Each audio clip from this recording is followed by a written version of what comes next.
This opens up politics to people who don't have access. It opens it up in multiple ways. It opens it up to those who would be candidates but could never be candidates. And it opens it up to the people who are at the lower end of the economic scale, because it makes perfect sense for me to go and talk to a little old lady or a college student who has $5 to give.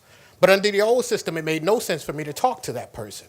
And when I have that conversation, that person's conversation becomes part of what I do when I come here. So let's not talk about a system of buying posters and placards and all of those things. Let's talk about a system that opens up politics to all of the people in the state. So what we're doing here, what we are defending here today, is not ourselves, but the ability of others to enter. And what we're doing is giving up some of the playing field, let's be honest.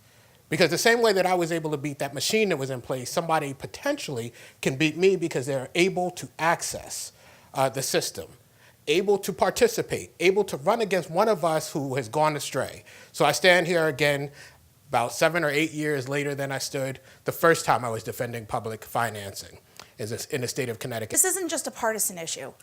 This was a bipartisan initiative. The creation of this program was led at the time by Democratic leaders and Republican leaders, and I wish it would continue to be supported that way. And in the past, there have been proposals from Democrats to eliminate this program, and we've stood up against those proposals as well. So I'm hopeful that despite the very dire budget circumstances that Connecticut is facing right now, that we know that the Citizens Election Program is what ensures that the people who are dealing with those difficult decisions are doing what is in the best interest of their constituents and not what's in the interest of the people who fund their campaign. When I originally ran for office, it was the first year of the Citizens Election Program, and the reason I thought it was even possible was because I knew that to be a serious candidate, I just had to go out and talk to my neighbors and ask for small contributions to qualify for this program.